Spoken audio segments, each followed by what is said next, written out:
លោកគឺជាម្ចាស់ហាងហ្នឹងហ៎បាទខ្ញុំចាស់ហាងចុះម្ចាស់ហាងពីមុនគាត់ទៅណាបាត់ហើយគាត់បានលក់ហាងនេះខ្ញុំហាត់អញ្ចឹងលោកមានដឹងថាគាត់ទៅនៅណាខ្ញុំមិនដឹងដែរអញ្ចឹងអូកូនច្រើនហើយ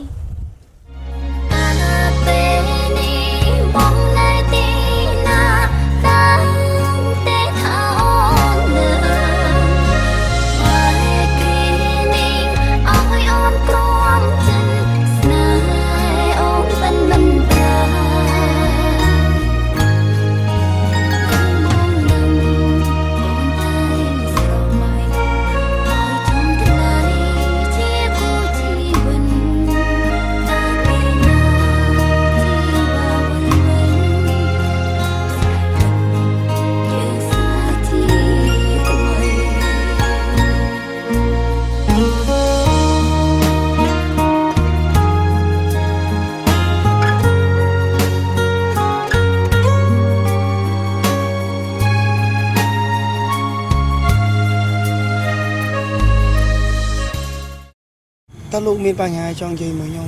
ខ្ញុំចង់និយាយរឿងអាដារឿងអីគេ